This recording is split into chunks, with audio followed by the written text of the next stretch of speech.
안녕하세요. 생생법률쇼 진행을 맡은 김도희입니다. 법과 친해지는 제일 좋은 방법, 생생법률쇼. 오늘도 크고 작은 법률 문제로 어려움을 겪고 있는 여러분을 위한 법률 상담은 물론이고요. 세상을 들썩이게 하는 이슈들을 법적으로 풀어보는 시사 법률 토크까지 준비되어 있습니다. 법률과 관련해 궁금한 내용이 있으신 분들은 상담 전화 02557-8295번으로 연락을 주셔도 좋고요. 법률방송 홈페이지에 들어오신 후에 법률상담 게시판에 문의 남겨주시기 바랍니다. 그리고 화면 아래 하단에 보이는 이메일로도 상담 문의를 받고 있습니다. 각 분야 전문 변호사가 무료로 성심성의껏 상담해 드리니까요. 많은 참여 바랍니다. 지금 이 방송은 유튜브를 통해서도 실시간으로 함께 방송되고 있습니다. 더불어서 많은 시청 부탁드리겠습니다. 유튜브를 통한 소통의 창구도 활짝 열어두겠습니다. 자, 그럼 오늘 도움 말씀 주실 변호사님 소개해드리겠습니다. 법무법인 이은의 유기은 변호사 모셨습니다. 어서 오세요. 안녕하세요. 예, 법률 시청자분들이 궁금해하는 법률 지식을 확실하게 이어드리는 법률사무소 이은의 유기은 변호사입니다. 오늘도 억울하고 답답한 분들께 명쾌한 상담, 유익한 상담 해주시길 기대해 보겠습니다. 자, 그럼 오늘 생생법률쇼 어떤 내용들이 사연으로 들어와 있는지 미리 한번 만나보시죠. 친언니와의 소송에서 질까봐 걱정돼요. 믿었던 지인에게 코인 사기를 당했어요. 아내에게 아이가 있어요. 배달앱 혹평이 고속감인가요? 네, 이렇게 다양한 분야의 상담이 접수가 됐습니다. 잠시 후에 저희가 변호사님과 함께 속 시원한 해결책 찾아볼 텐데요. 시청자 여러분께서도 끝까지 함께 해주시면 고맙겠습니다. 자, 생생법률쇼 첫 번째 순서는 법과 관련된 상식을 굵고 짧게 알아보는 시간으로 준비했습니다. 화요일은 지금 가장 뜨거운 이슈를 살펴보고 이와 관련해서 아직 통과되지 못한 법안을 들여다보는 법률 인사 시간인데요. 시작해 보겠습니다. 자, 변호사님 오늘 알려주실 법안은 어떤 내용인가요?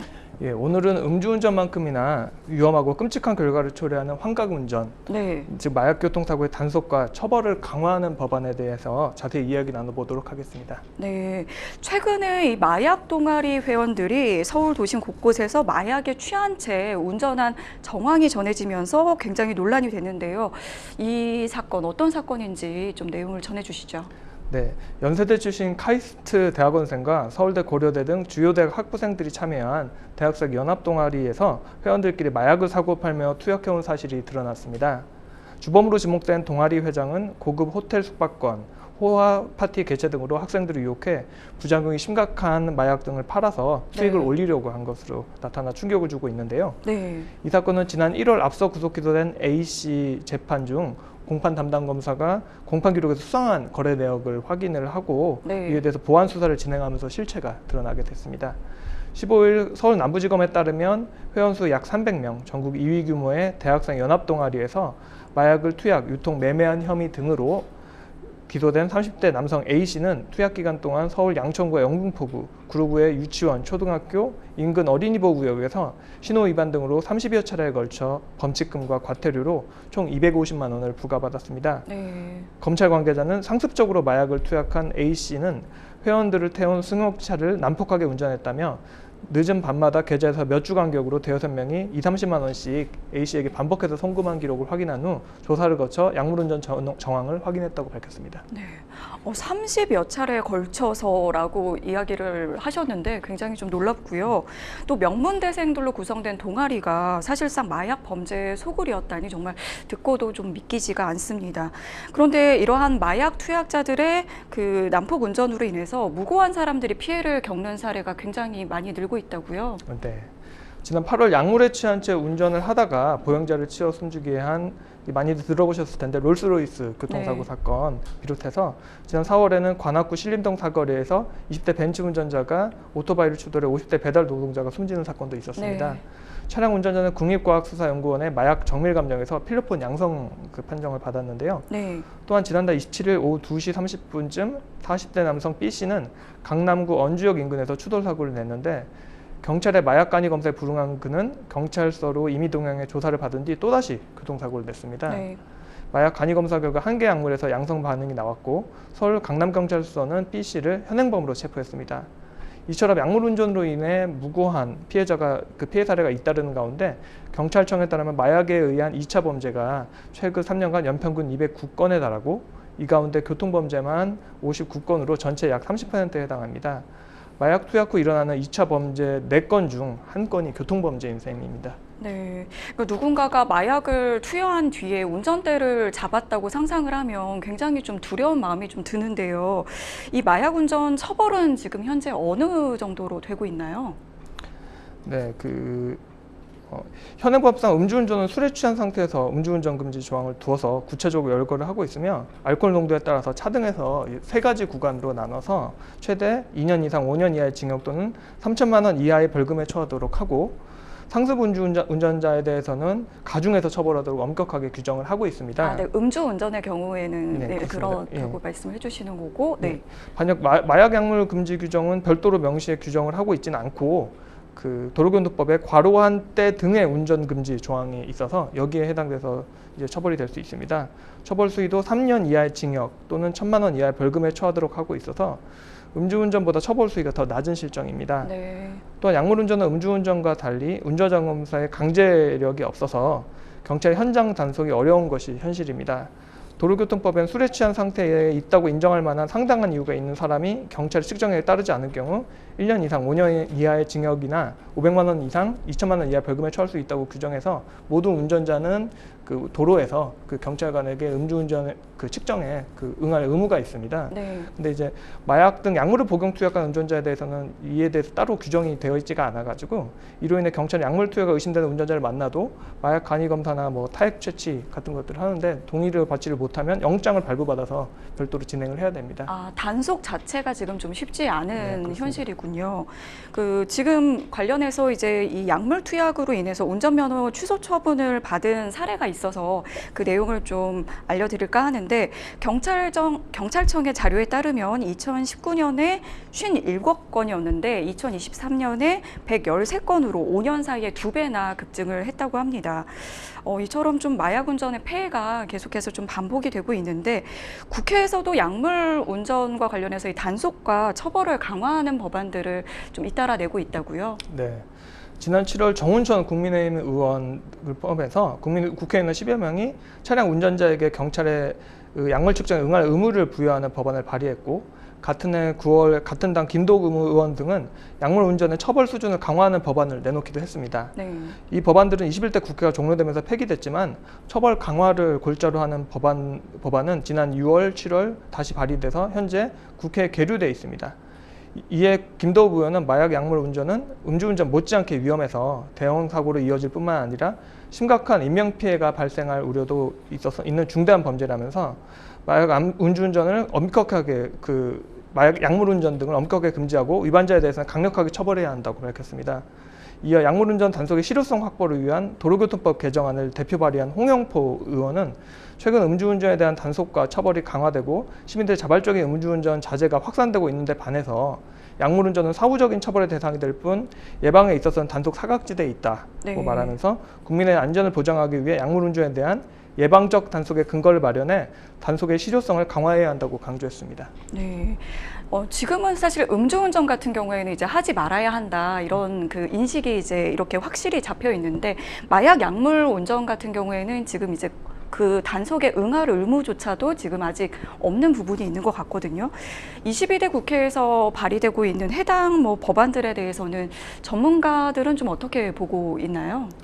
전문가들은 약물운전 단속을 강화하는 한편 마약범죄 통합관리가 필요하다고 밝히고 있습니다.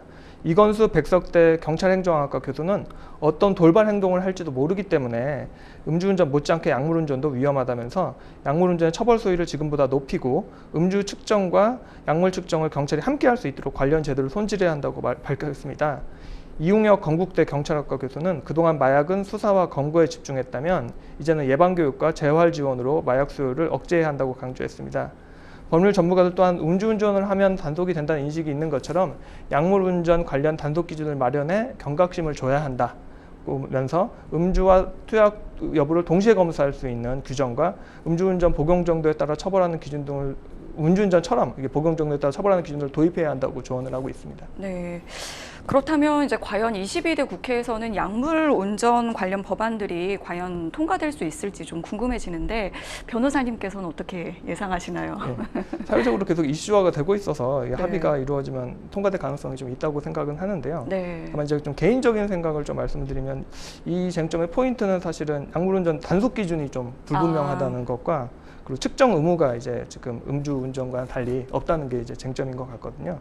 이 부분에 대한 대책을 강구하는 거는 저도 굉장히 찬성이고 이런 식으로 좀 진행이 될 것 같은데 다만 약물운전에 대해서 이 처벌만을 강조하는 방향으로 가는 거는 좀 쟁점이 좀 있을 수가 있습니다. 왜냐하면은 이게 음주운전이랑 비교를 많이 하시긴 하는데 네. 사실 음주는 합법이잖아요. 네. 음주 운전이 이제 불법인 거고 그러니까 이제 그러네요. 예, 마약은 투약 자체도 그쵸. 불법인 부분이 있네요. 그렇죠. 예. 그러니까 음주운전에 대한 처벌을 강화를 하면 결국 이게 좀 실효성이 있을 수도 있는데 마약은 애초에 투약 자체가 불법이니까 네. 그러니까 마약 운전을 잡을 게 아니고 마약을 잡아야 되는 거죠, 사실은. 예. 그러니까 뭐 마약 투약이 늘어나니까 마약 운전도 되게 늘어나는 거지. 예. 그러니까 무슨 마약 투약자의 사회적 경각심이 부족해서 그 운전까지 하고 이런 건 아니거든요. 예. 그러니까 애초에 마약 투약이나 매매에 대한 단속 및 처벌을 이제 강화하는 게 더 중요하다라고 좀 생각을 하고 지금도 이제 약물운전도 이제 처벌은 되고는 있고 예. 이제 대인 피해까지 발생하면 꽤 중하게 처벌도 되는데 이제 여기에는 이제 합법적인 약물을 투약한 경우에도 근데 여기에 해당이 될 수가 있거든요. 네. 가령 뭐 수면 내시경을 뭐 했다든지 예. 아니면 뭐 수면제 뭐 먹고 상당 시간이 좀 흘러서 본인은 좀 괜찮다고 생각을 해가지고 그런데도 약간 몽롱한 상태에 있을 수 그렇죠. 있는. 근데 네. 그게 이 법조항에 이제 해당이 될 수가 있어서 무조건적으로 처벌만 이렇게 강조하는 이렇게 강화하는 방향보다는 좀 객관적인 측정 기준을 좀 마련을 하고 측정 의무를 좀 부여를 하고 좀 이런 쪽에 이런 것들이 먼저 선행이 돼야 된다. 그 다음에 처벌 강화하는 방법을 좀 논의하는 것이 좀 좋다고 생각을 합니다. 그러니까 실효성 있는 단속이라든지 좀 응할 의무 같은 것들을 좀 마련해야 하고 또 마약 근절에 대한 노력도 좀 필요하다고 짚어주신 것 같습니다. 사실 해외 뉴스에서나 볼 법한 이런 마약 투약 관련 교통사고가 이제는 대한민국에서도 심심치 않게 발생하고 있다는 사실이 좀 놀랍긴 한데요. 하루빨리 마약 운전과 관련해서 단속 및 처벌 관련 입법이 이루어지길 바라겠습니다. 자, 지금까지 이슈와 법률에 대해서 살펴보는 법률 인사 함께했습니다. 여러분은 지금 생생법률쇼와 함께하고 있습니다.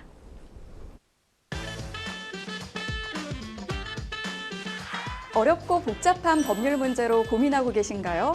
그렇다면 생생법률쇼가 도와드리겠습니다. 생생법률쇼에선 민사, 형사, 가사 등 각 분야 전문 변호사들이 매년 800여 건의 법률 문제를 속 시원하게 해결해드리고 있는데요. 그럼 무료로 법률 상담을 받을 수 있는 3가지 방법, 지금부터 소개합니다. 첫째, 02-557-8295번으로 전화해 법률 상담 신청을 한다. 둘째, 법률방송 홈페이지에 접속해 법률 상담 게시판에 사연을 올린다. 셋째, 지금 화면에 나오고 있는 이메일 주소로 사연과 연락처를 보낸다. 속 시원한 법률 상담 프로그램 생생법률쇼. 지금 바로 상담 신청하세요.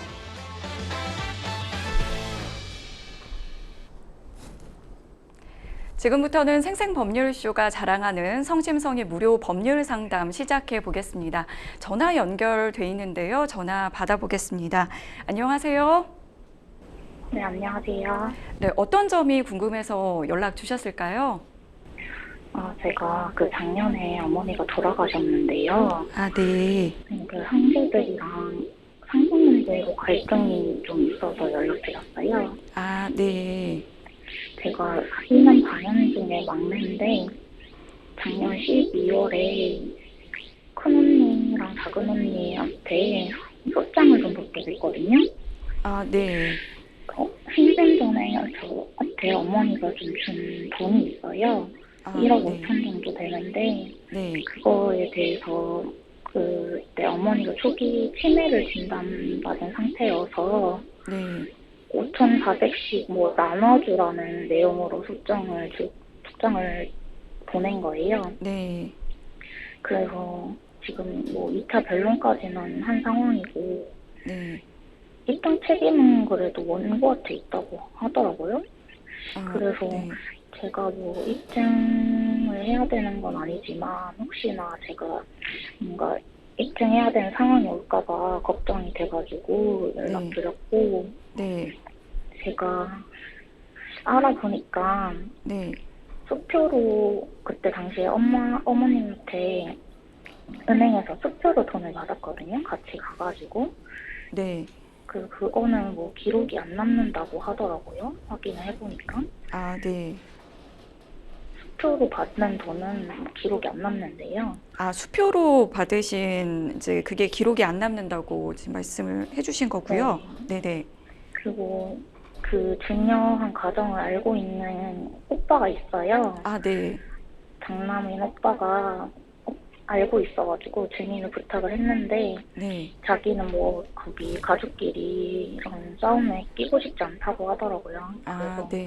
뭐 증인으로서는 못 세우고 그래서 근데 사실 이 돈이 그 형제들이 어머니가 치매를 진단받고 나서 네. 오지가 않았었거든요, 병원에.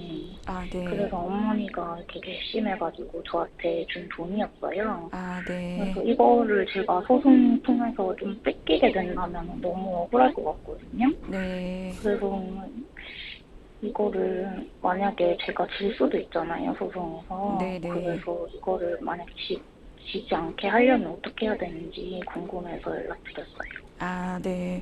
지금 이제 다른 형제들로부터 이제 소장을 받으셨고, 지금 현재 2차 변론까지 지금 마친 상황이시고, 지금 어머님으로부터 이제 과거에 받았던 돈과 관련해서 지금 소송을 하고 계신 것 같습니다. 관련해서 이제 옆에 유기훈 변호사님도 지금 같이 사연을 들었는데요. 이야기 나누면서 상담 받아보도록 하겠습니다. 안녕하세요. 네, 안녕하세요. 제가 몇 가지만 좀 여쭤볼까 하는데, 네. 이게 뭐, 그 재판 그 어떤 청구 내용이 뭐 유류분이라든지 뭐 상속 뭐 이런 거보다는 그냥 돈을 달라고 일단 하는 걸로 보이는데 그게 맞죠? 네, 맞아요. 예. 그 예전 소송은 어떤 거였는지 사실 자세히는 기억 못 하시죠? 예전에도 소송을 좀 하신 것 같은데. 아, 예전에. 예.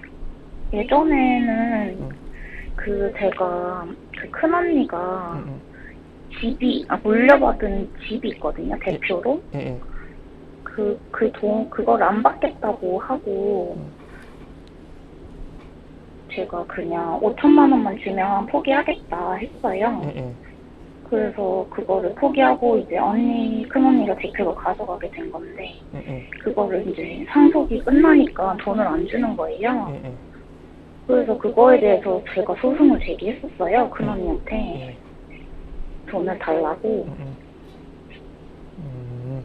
그러면 그거에 예. 대해서 제가 봤을 때 기분이 나빠서 지금 투집을 잡아서 소송을 하려고 하는 것 같아요, 제가 생각하기에는. 그 어머님 건강 상태가 어느 정도였어요? 그 초기 치매라고 하신 것 같은데. 뭐 중정도까지는 아니고 그때 당시에 초기라고 진단을 받았었거든요. 그래서 그러면 일단 뭐 지금 진행 상태에서 뭐 증여받은 것 자체도 다투고 계시는 건지 아니면은 그 증여받은 거 인정 자체는 하시는 건지가 좀 어느 정도 단계에 있나요? 재판이? 좀 재산이요? 예, 그러니까 쟁점이 돈을 받았는지, 예, 돈을 받은 것 자체는 지금 본인 인정을 하시는 건지. 아니면, 돈을 받은 거는 인정을 하고 있어요. 아, 인정을 하고 있어요. 예. 제가 몇 가지 좀 일단 좀 그 말씀을 드리면 이제 사실 증여라는 게 이미 이행이 되고 나면 취소를 할 수 있는 규정이 뭐 일단은 뭐 증여 취소 규정이 민법에는 있는데 이미 이행이 되고 나면 쉽지는 않아요. 이게 원칙적으로는 안 된다고 봐야 되고.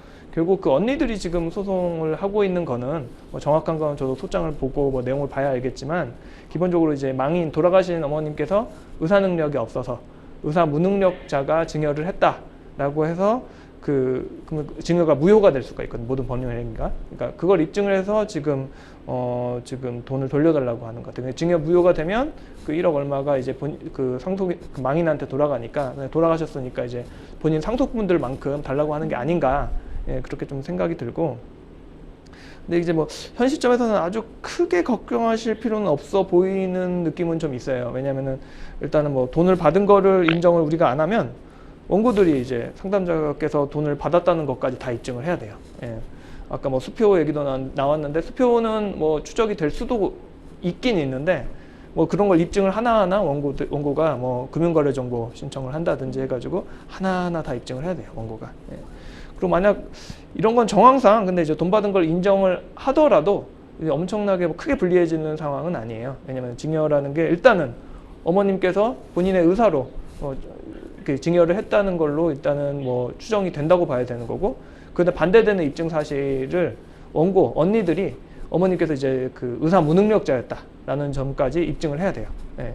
이걸 이렇게 주장하는 자가 입증을 해야 된다는 게 증여 관련해서도 이게 대법원 판례고, 이제 그 어머님 건강 상태가 그럼 어느 정도였냐 이걸 입증하기가 사실은 살아 계셔도 이게 쉽지가 않거든요. 살아 계시면 뭐 다시 이제 좀 검사를 받거나 뭐 이런 절차들이 좀 있어요. 그래서 뭐 간이 정신 상태 검사 MMSE라고 해가지고 많이 하는 방법이 있고, 임상 치매 척도 검사 CDR 검사, 뭐 퇴화 척도 검사 GDS 검사 뭐 이런 검사들이 많이 있는데, 이 검사들을 통해서 좀 객관적인 지표를 찾아가지고 판사님이 종합적으로 구체적인 상황에 맞춰서 판단을 하는 겁니다. 근데 어머님께서 지금 돌아가시기까지 했으면 이게 사실은 지금 뭐 새로 이걸 검증을 할 수는 없어가지고 기존 자료들만 가지고 할 텐데, 이제 또 기존 자료들의 이거 입증 책임이 기본적으로 원고에 있다 보니까 기존 자료들이 풍성하게 남아 있지 않을 수도 있어요. 치매라고 하더라도.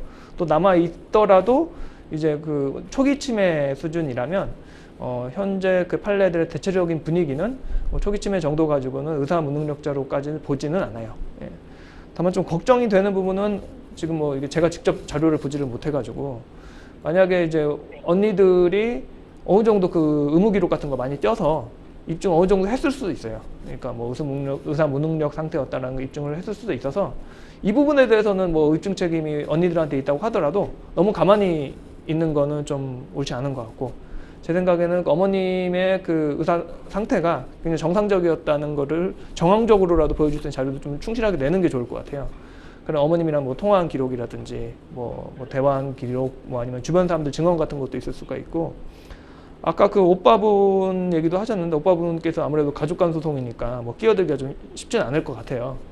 근데 뭐 최악의 상황에는 오빠랑 뭐 통화를 하면서 그걸 뭐 녹취를 해서 오빠랑 그 대화 내용을 자연스럽게 나올 거냐, 어머님의 건강 상태라든지 아니면은 어머님이 본인의 진정한 의사로 그 증여를 했다는 점들이 나오면 그런 대화들을 이제 녹취해서 내는 방법도 있고요. 예.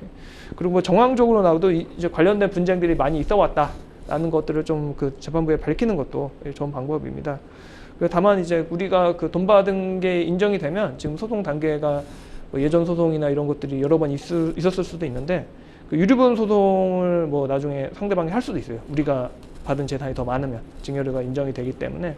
그러면은 뭐 일부 그 특별 수익으로 이게 우리한테 잡혀서 뭐 유류분 청구를 상대방이 할 수도 있는데, 이런 거 뭐 이건 금액에 따라서 워낙 달라가지고 뭐 그럴 수도 있다는 것만 제가 말씀을 드리는 거고, 또 유류분 소송은 이제 그 돌아가시고 이제 저기 그 우리가 안 날부터 1년 그리고 돌아가시고 이제 10년 안에 우리든 상대방이 제기를 해야 되는 거라서 이런 부분을 참고를 하시면 좋을 것 같고, 결국 정리하면 이제 기본적으로 그 입증 책임이 언니들한테 있기 때문에 너무 큰 걱정까지는 하실 필요는 없다. 예, 다만 이제 구체적인 상황을 봐서 그 언니들이 뭐 입증이 어느 정도 된 것 같다면 반박하는 거 위주로 준비를 하시면 될 것 같습니다. 예.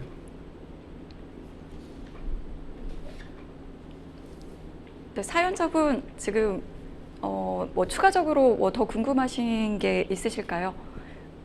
그러면은 네, 그 네. 언니들이 증거를 낸 거에 대해서 반박을 못 하게 되면은 제가 불리해지는 건가요? 그 어느 정도 그 증거로 입증을 했는지를 좀 보셔야 될 것 같아요. 그러니까 뭐 의무 기록이나 이런 것을 토대로 의무 기록 제 생각에 이제 그 좀 봐야 될 것 같은데, 의무 기록에 언니 그들이 입증한 것 중에 어머님이 그 거의 완전히 정신이 없는 상태였다. 그러니까 치매가 굉장히 심각한 수준이었다. 그 척도 그 아까 말씀드린 그 여러 가지 간이 상태 검사나 이런 검사의 그 척도들이 있어요. 거기서 굉장히 지금 불리한 심각한 상황으로 나왔는지를 좀 봐야 될 것 같고, 그게 아니면 사실은 아까 제가 말씀드린 정황적인 자료들만으로도 반박이 좀 될 것 같은데, 만약에 그 언니들이 낸 자료들의 어머님의 그 정신 상태나 이제 건강 상태가 굉장히 심각했다라는 수준으로 입증이 돼 있다면 이번에 좀 반박을 좀 하셔야 될 것 같아요. 그러니까 뭐 그 좀 제출된 의무 기록 같은 것들을 정확하게 나오기가 힘들면 좀 감정을 받는 방법도 있거든요. 의무 기록에 대해서 감정을 해서 이 정도 의무 기록 상태면 지금 현재 그 당시에 어머님의 건강 상태가 어땠는지 이런 것들을 좀 감정을 받아볼 수도 있어요. 근데 기본적으로는 언니들한테 입증 책임이 있기 때문에 이런 분들 언니들의 입증 수준을 좀 봐가시면서 좀 판단을 하셔야 될 것 같아요. 그러면은 제가 만약 승소를 하게 되고 언니들이 패소를 하면 그 언니들이 다시 똑같은 사안으로 이제 고소를 할 수 있는 사안일까요? 이게 단순하게 그냥 증여 무효를 해서 돈을 돌려달라고 하는 똑같은 소송은 이제 하기가 힘들고, 근데 사실 이제 뭐 유류분 소송이라든지 상속적 소송은 다시 소송을 할 수 있는 경우가 있을 수도 있어요. 뭐 재산 분할이라든지 이런 쪽은 이제 뭐 소송을 다시 할 수는 있게는 돼 있어요. 근데 이제 다만 기존에 한 번 했던 판결이 있으면은 그걸 완전히 뒤집는 건 사실 대부분 실무상 어려워서 크게 걱정을 하실 필요는 없을 것 같습니다. 그럼 유류분을 주장하게 되면 제가 지금 판결을 승소를 받아도 뺏길 수가 있는 거예요? 만약 이거에서 나중에 승소를 하고, 근데 이제 최종적으로, 그러니까 뭐 전체 재산에서 우리가 받은 게 뭐 압도적으로 많다. 그거 하면 언니들이 나중에 우리한테 뭐 상담자께 다시 유류분 청구 소송을 할 수는 있어요. 근데 그거는 뭐 이제 본인이 침해받은 그 상속분의 2분의 1인 것도 있고, 또 아까 말씀하신 거 보니까 언니들도 뭐 이렇게 좀 가져간 게 뭐 있는 것 같기도 해서 그런 걸 다 이제 토합을 해가지고 이제 할 수가 있기 때문에 결국 유류분 소송이 들으면 우리도 상대방의 특별 수익을 주장을 할 수가 있어요. 서로 그런 거 주장해가지고 뭐 판결이 나는 거기 때문에 현 시점에서는 뭐 크게 걱정하실 필요는 없을 것 같다라는 생각이 듭니다. 제가 걱정이 하나 드는 게, 이 오빠도 혹시나 저한테 이런 소송을 제기하면 제가 불리할 것 같은데, 만약 그렇게 되면은 어떻게 해야 될지. 오빠는 지금 어떤 입장인지를 뭐 정확히는 모르겠는데, 만약 이거는 결국 중요한 거는 오빠가 뭐 소송했냐 안 했냐 뭐 이거보다 어머님의 그 당시 건강 상태가 어땠느냐, 이게 결국 중요한 거예요. 이게 중요하기 때문에 오빠가 설사 소송을 한다고 해도 그 초기 치매인 게 명백하다면 소송에서는 뭐 오빠한테도 패소하지는 않으실 거예요. 다만 이제 유류분 소송은 이제 또 별도로 아무튼 또 계산을 해봐야 되는 문제여가지고 그 부분도 별도로 있을 수는 있다. 이렇게 말씀을 드리겠습니다. 제가 좀 걱정해야 될 부분은 없는 건가요? 뭐 일단 입증 책임이 저쪽에 있으니까 뭐 너무 심각하게 걱정하실 필요는 없을 것 같고, 결국 초기 치매인 게 확실하면 너무 걱정하실 필요는 없다. 초기 치매를 가지고는 현 시점에서는 대부분 의사 무능력자로 인정을 하고 있지는 않는데, 다만 이제 그 시점에 굉장히 치매가 심각했다든지 이런 것들을 언니가 뭐 많이 입증을 했다면 좀 적극적으로 그 부분을 대응을 하시면서 반박을 하셔야 돼요. 네, 감사합니다. 네, 오늘 상담은 여기까지 진행을 하도록 하겠습니다. 전화 주셔서 고맙습니다. 네. 변호사님께서 이제 뭐 소장을 낸 원고들, 그러니까 언니들에게 좀 입증 책임, 증명 책임이 있긴 하지만 피고인 그 사연자 역시 좀 대응을 할 필요가 있다, 이런 조언을 좀 주셨는데, 마지막으로 상담자께서 이것만큼은 좀 잊지 마셨으면 좋겠다 하는 게 있다면 어떤 게 있을까요? 일단은 뭐 입증 책임이 저쪽에 있으니까 크게 두려워하실 필요는 없다는 것만 일단 말씀을 드리고, 네. 그 초기 치매가 맞다면 아마 일단은 상담자께서 승소하실 확률이 일단은 조금 더 높다라고 생각이 들어요. 근데 다만 뭐 아무것도 안 하시는 것보다는 기본적으로 어머님과의 기본적인 관계라든지 뭐 본인이 모셨다면 뭐 그런 정황이라든지 그래서 그러면 이제 판사님이 아무래도 좀 더 쉽게 이해를 하실 수가 있겠죠. 왜 재산이 증여가 됐는지에 대해서. 네. 본인이 모셨다든지 아니면 특별히 어머님한테 기여를 한 게 있다든지 이런 부분 좀 밝히는 것도 좋을 것 같고, 그리고 뭐 말씀드렸다시피 뭐 어머님과 주고받은 카톡이라든지 대화라든지 어머님이 쓰신 글 같은 게 있을 수도 있어요. 뭐 그런 것들을 제출해 본다든지 뭐 주변 사람들의 진술이라든지 이런 것들을 좀 제출해서 어머님의 건강 상태가 그렇게 의사 무능력자로 평가될 만한 상황이 아니었다, 이런 것들 좀 제출해 보는 게 좀 좋을 것 같습니다. 다른 증거라든지 그런 것들을 좀 더 확보해서 대응하면 좋을 것 같다는 조언까지 주셨습니다. 오늘 드린 법률 조언을 바탕으로 잘 대응하셨으면 좋겠습니다.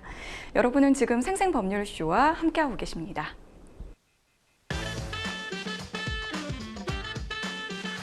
어렵고 복잡한 법률 문제로 고민하고 계신가요? 그렇다면 생생법률쇼가 도와드리겠습니다. 생생법률쇼에선 민사, 형사, 가사 등 각 분야 전문 변호사들이 매년 800여 건의 법률 문제를 속 시원하게 해결해드리고 있는데요. 그럼 무료로 법률 상담을 받을 수 있는 3가지 방법, 지금부터 소개합니다. 첫째, 02-557-8295번으로 전화해 법률 상담 신청을 한다. 둘째, 법률방송 홈페이지에 접속해 법률 상담 게시판에 사연을 올린다. 셋째, 지금 화면에 나오고 있는 이메일 주소로 사연과 연락처를 보낸다. 속 시원한 법률 상담 프로그램 생생법률쇼. 지금 바로 상담 신청하세요.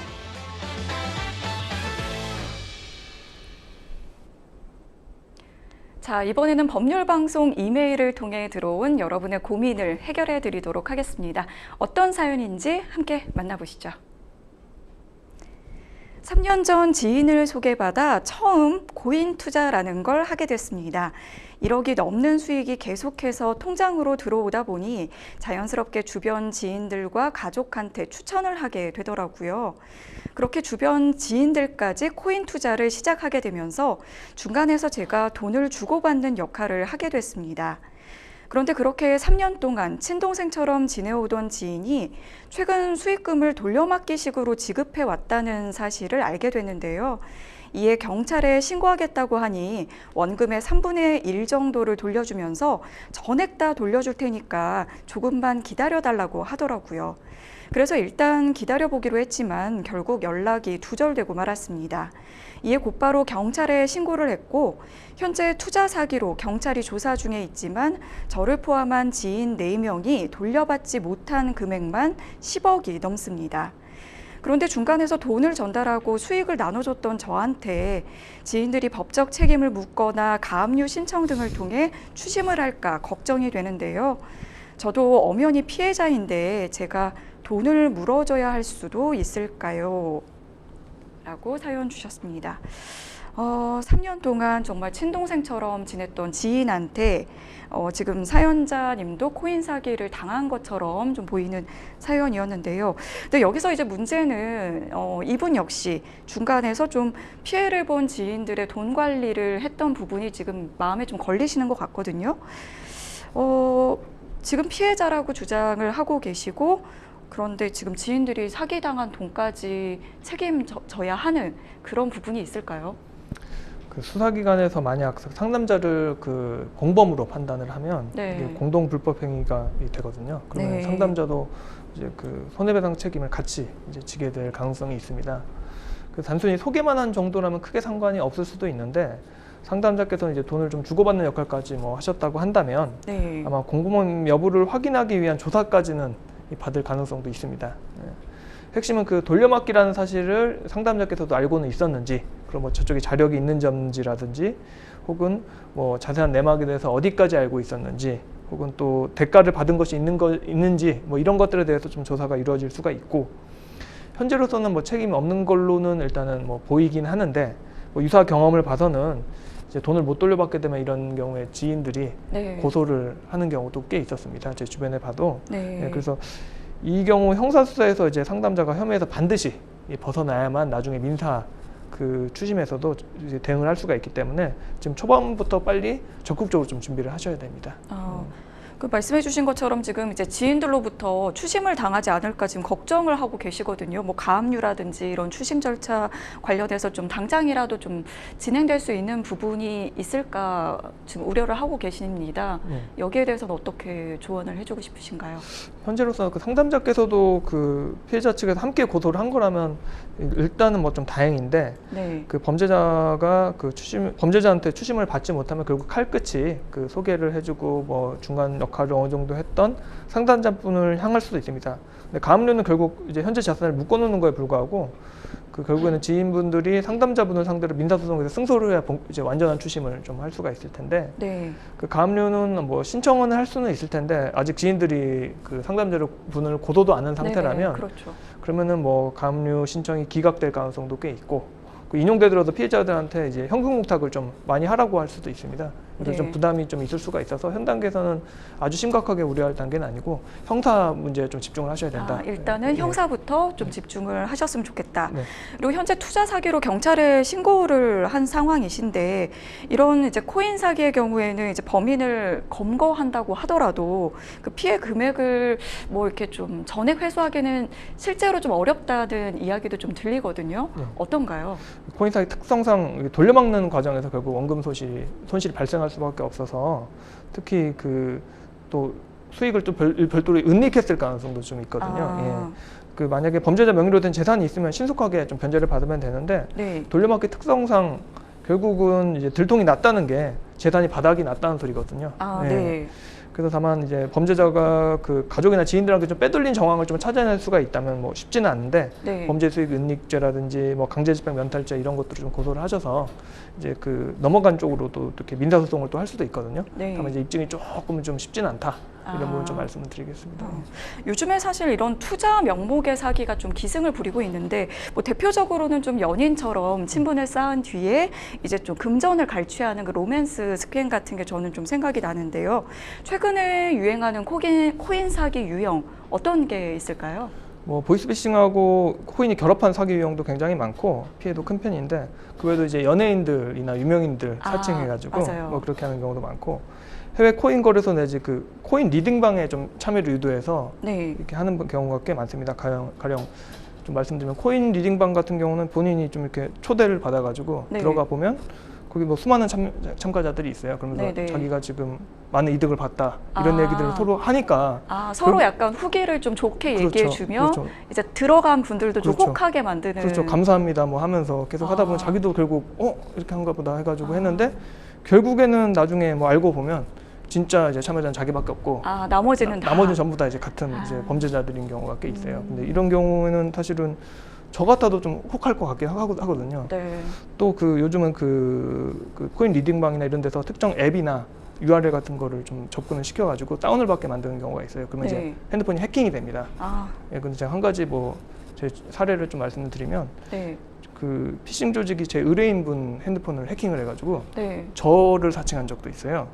변호사라고 하면서 이렇게 예, 그 의뢰인분한테. 처음에는 이제 그 피싱을 하려고 전화를 해서 이제 속였는데 네. 이게 좀 내용이 좀 이상하니까 의뢰인분이 저한테 전화를 해서 물어본 거죠. 이거 사기 맞죠? 하길래 저도 사기다. 네. 절대로 그 사람들이 말하는 대로 하지 말라라고 이렇게 오전에 통화를 하고 오. 끊고 뭐 재판을 막 다니고 바쁘게 있었는데 오후 늦게 이제 어떤 분이 전화를 해서 경찰이라고 하면서 네. 오늘 통화를 몇 통 하셨냐고 물어보더라고요. 네네. 오전에 한 통 했다. 그러니까 이분은 5통을 했다는 거예요. 오. 알고 보니까 이분 핸드폰이 이제 해킹이 돼 있는데 약간 소름이네요. 그렇죠. 예, 돼 있는데 오전에 자기들이 속였는데 변호사라고 이렇게 저장된 걸로 전화를 한 걸 보고 네. 자기들이 다시 이제 제 번호를 뜨게 만들어서 전화를 한 거예요. 아. 그럼 알고 보니 그 사람들 다 정상적인 사람들이고 꼭 그 사람들이 시키는 대로 무조건 해라라고 했다고 하더라고요. 좀 이상하긴 한데 변호사가 시키니까 그래도 의뢰인분이 좀 현명하게 좀 잘 대처를 하신 케이스라고 볼 수 있겠네요. 그렇죠. 근데 은행까지는 가셨다고 그러더라고요. 은행까지 그래요? 가셨는데 목소리가 너무 이상해서 아. 목소리가 왜 갑자기 바뀌었냐 그러니까 코로나 걸렸다고 갑자기 그래가지고 네. 근데 좀 이상하니까 이제 거기 은행 직원분들한테 도움을 청해가지고 경찰분들이 아. 오셔서 그래서 이제 오. 경찰분들이 본인들 전화로 저한테 거니까 저한테 연결이 되는 거예요. 네. 그렇게 해서 이제 피해는 당연히 면하셨는데 정말 다행이네요. 이제 결국 이제 중요한 게 사기 유형이 이제 나날이 지능화되고 뭐 이러고 있어가지고 계속 이제 대응을 하는 방법들이 점점 어려워지고 있습니다.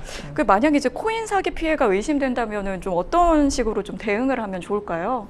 일단은 그 범죄자들하고 주고받은 대화 내역이라든지 네. 뭐 그쪽에서 기망을 하기 위해 준 문건들이 있을 수가 있어요. 네. 뭐 사업 계획이라든지 이런 것들 문서들 다 잘 보관하고 뭐 거래 내역 같은 것도 잘 준비를 해둬야 되고 특히 이제 피해자가 한 명인 경우는 좀 드물기 때문에 그런 거 좀 검색해 보면 피해자 뭐 모임 같은 것도 있고 막 그래요. 다 같이 움직이면 조금 더 아무래도 수사기관이 바쁘다 보니까 피해자도 많고 피해 액수도 크면 좀 더 적극적으로 움직여주는 경향은 있을 수 있거든요. 네. 그 정보 교류도 하고 이제 같이 움직이시는 게 좀 좋을 수 있습니다. 네, 그렇군요. 네, 저희는 계속해서 이제 다음 사연 만나보도록 하겠습니다. 법률방송 이메일을 통해 들어온 다음 사연 만나보시죠. 저는 나이 42에 늦게 결혼했습니다. 아내는 혼자서 꽃집을 운영하고 있었는데 혼자 산 지 꽤 오래됐다고 했습니다. 늦은 나이에 결혼한 만큼 저희 부부는 행복한 신혼을 보냈습니다. 그러던 어느 날 아내가 누군가와 조용히 통화를 하면서 엄마가 갈게 라는 말을 하는 걸 들었는데요. 순간 당황스러웠지만 잘못 들은 건가 해서 그냥 넘어갔습니다. 이후에 아내가 요리를 하고 있는 사이에 아내의 핸드폰에 전화가 와서 대신 받았는데 어떤 아이가 엄마를 찾았는데요. 아내는 황급히 휴대폰을 빼앗아 전화를 끊었고 누구냐고 물으니 봉사하러 간 고아원의 아이가 엄마라고 부른다며 아무 일 아니라고 했습니다. 뭔가 짚이는 게 있어서 저는 혼인관계증명서와 가족관계증명서를 떼어보고는 아내가 결혼한 적 있었다는 걸 알게 됐는데요. 역시나 아이도 하나 있었습니다. 아내가 저를 속인 건데요.